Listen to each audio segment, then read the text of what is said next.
So Brandon, you and I saw Invader Zim, Enter the Fortress, and Rocko's Modern Life Static Cling. We discussed them. Unfortunately, Arion didn't give his input on it. So Arion, what did you think of them? Which one does he want to start with? I guess Rocko's Modern Life. Yeah, start with that one. So I think it started at the end of the recycling episode. No, it was I forget what the one was, but they were shot into space at the very end. Yeah, okay. So it's actually started at the very end of the series. And it's just like them in space. I don't know, I like that they did that. That they tried to connect it instead of like having it just start over again. You know? Yeah. Continuity. See, I'm trying to think of like major scenes. The only one that really sticks out to me is when the son is like in his ice cream truck and like he takes off the thing and he's a girl. I think that's actually kind of funny because don't frogs like switch sex? I'm actually not sure, but now that you're saying that, that sounds vaguely familiar. I think so. Really? They might. I don't remember that. If that's not true, then I'm an idiot. But it sounds like something I've heard before. But I thought that was cool. And then just like the moment at the end where, you know, because Big Head's like not accepting. Obviously they had to do that, and I don't know. It was only what, like a half an hour? 45 minutes. Yeah, so it was like really short. I was expecting like an hour movie. I didn't look at the runtime. But overall I enjoyed it. And as I was mentioning to Brandon, the series finale wasn't the last episode shown. I think it was the second or third to last episode shown because of scheduling issues or something.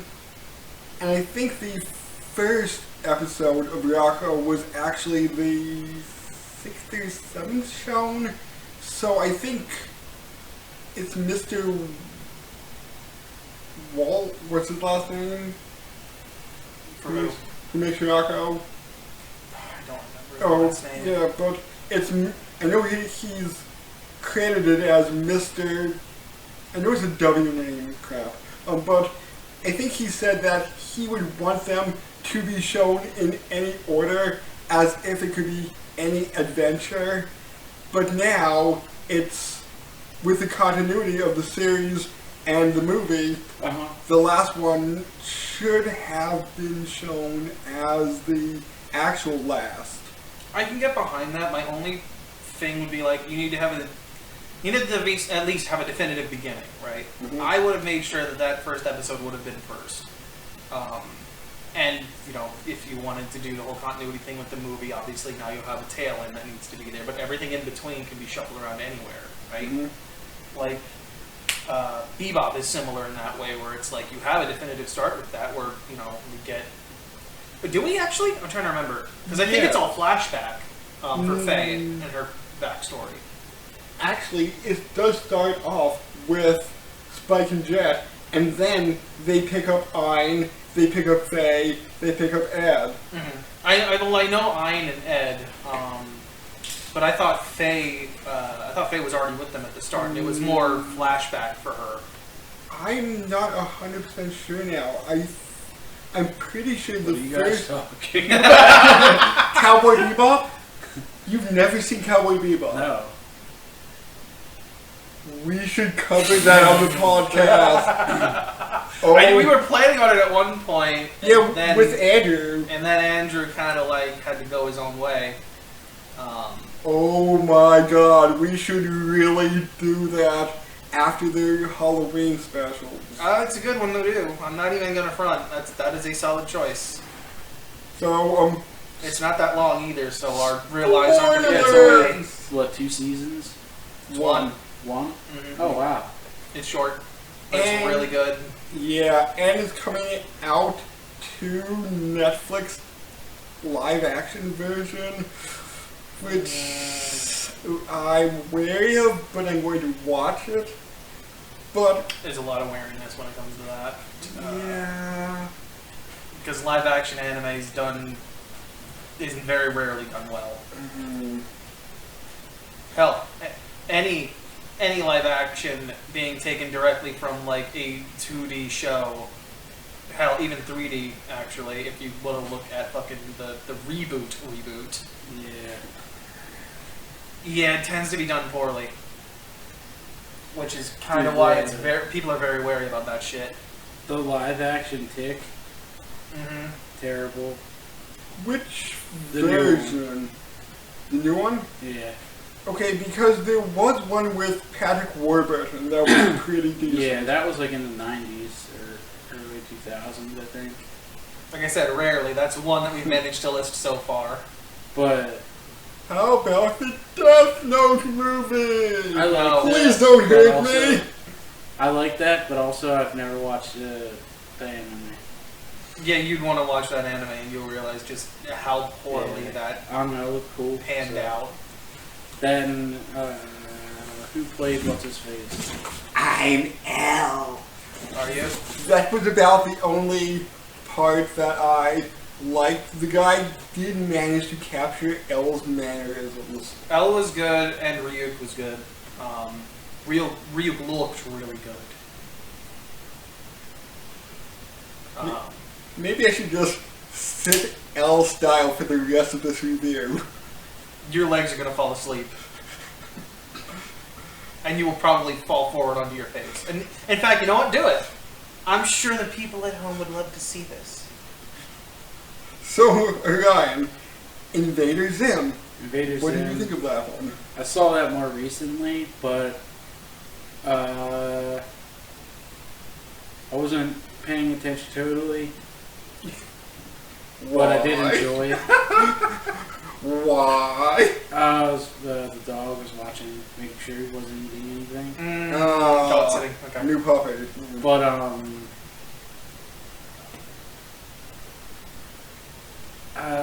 from what I gathered, that Dib and Zim kind of almost became friends, and then Zim like take over the planet. With a something. Florcus hole. That was a byproduct. That was not the plan. And the other aliens were just trying to lose him the entire time. They just wanted to go in a straight line, man. Yeah. And you were complaining that Gaz wasn't Gazzy enough. She didn't feel the same as she did in the show. Now, if they're sticking Yeah, with the comic book continuity that started up after the show, I don't feel like you can really do that without explaining why she's changed. Yeah, she didn't seem mean enough. Yeah, she's not as not emotionless, but like she's not as like she's more emotional than she normally is. She's Yeah. usually very distant from people. And more emotional towards Zim hmm and her brother. I mean, one of the which normally things. Yeah, I mean, so one of the things I had mentioned before in the review was more like she's more emotional. Like you see her smiling way more often than she ever smiled in the show. Mm-hmm. You very rarely ever saw that, and it was only ever when it was within her own interests, like video games or something like that. And the other one was just that like her eyes are always opening in this movie, which never happened in the show, other than to emphasize the point of things. Yeah, she always had the angry demeanor. Like the one point where like she finds Dim and Zib up in like the rafters of the show, right? Mm-hmm. And when she like starts literally floating backwards with her eyes open, staring at them with this like "I'm fucking watching you" look. That's a perfect point where you would have that. It makes sense. It emphasizes the gag as well as, Gaz's attitude. But there are other points in there where her eyes are wide open for no reason. Where, that's not the way she would act. Even when she got knocked away while in the spaceship, I would have honestly thought, she'd be screaming, obviously, but I highly doubted her eyes would have been wide open during that moment. And I think I misnamed a product in the Invader Zim world that people might have gotten mad at me about. I think I actually called it the Game Station 4, when it was actually the Game Slave 4. I mean, that's pretty accurate considering the whole episode is literally about how fucking Zim monetizes his way to victory. Yeah. Peace is nice. Peace is nice. Peace is better than chicken and rice. Very missed. I love that. It was amazing to watch it just turn around from ear-gratingly terrible with Gurr being the only one singing to actually being halfway decent by the end of that. Yeah. I think they actually did use a real child chorus for that. Hey, look, I'm impressed if they did. It worked really well. I miss Gurr. I'm gonna shoot this puppy into space. Yay! Explode. They didn't overdo it either. No, it definitely felt, other than the slight nitpicks I had with Gaz, it definitely felt like it wasn't out of place from the show itself. Yeah. It felt very much like the original.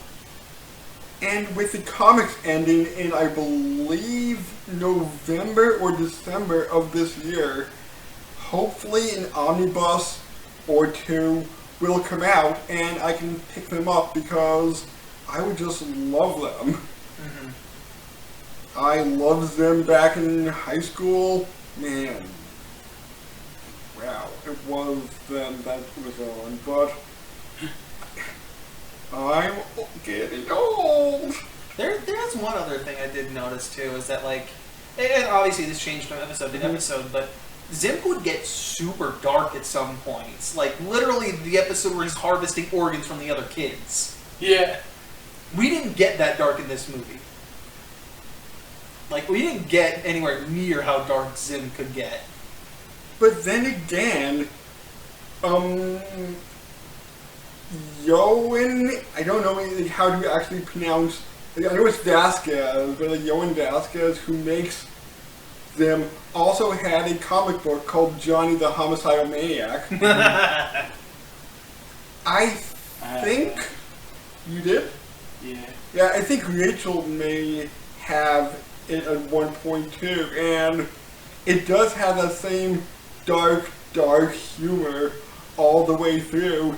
And one of the things is he doesn't like to be called crazy. No, it's strange. He doesn't like the word strange. He's uncommon.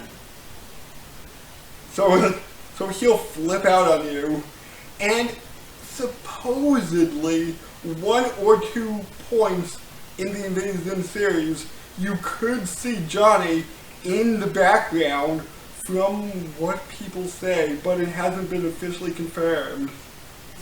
Actually, now that you mentioned hidden stuff, apparently, and I didn't even know about this. Bloody Gurr? Yeah, the Bloody Gurr thing. Oh. How there's little bloody Gurrs hidden throughout the entire series, and I don't know if they continue that in the movie. Huh. I never noticed that, but then again, the last time I really watched Zim was when it was airing. Yeah. So it's been a long time.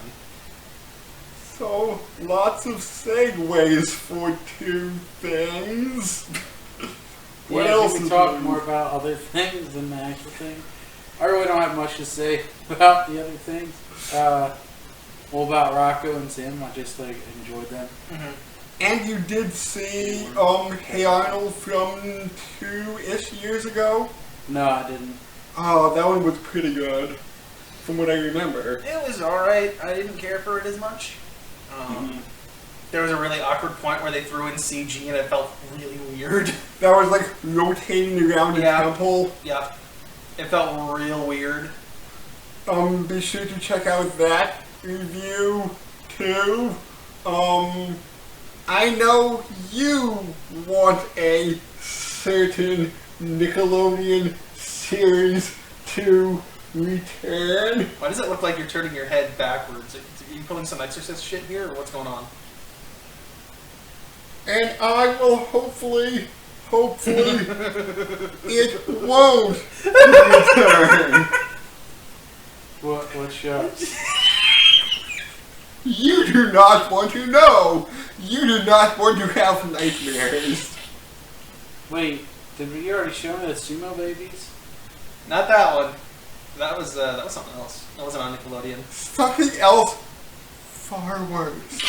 Give me a time, like year that it was out.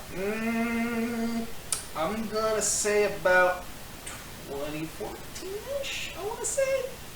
It was probably into like the middle of its run at that point. I wouldn't know. Good. He's got a purple mask and cape. The other one's an idiot. That's a sidekick. Darkwing Duck? No, that'd be a good show. Wait, is it the... It's like a little kid superhero thing? Yes. What's that show called? Do not speak of the evil. The evil. Alright, Mermaid Man, calm down.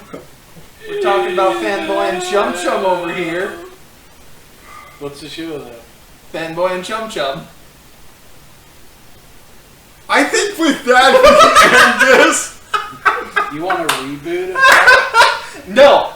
I want a reboot just so I can force him to sit through it. I want a movie to come back so I can force him to watch it. My suffering will be worth it if he has to deal with it too. I would rather watch Catherine Sins in its entirety again than one episode of Fanboy and Chum-Chum. You've never watched one episode. I at least gave it a fair shake and hated it. I've seen the intro. Uh-huh. Don't judge your book by its cover. Go in and see just how bad it actually is. Oh, no. You really should, though. You don't understand the levels of terrible that is. Can we please on this? No.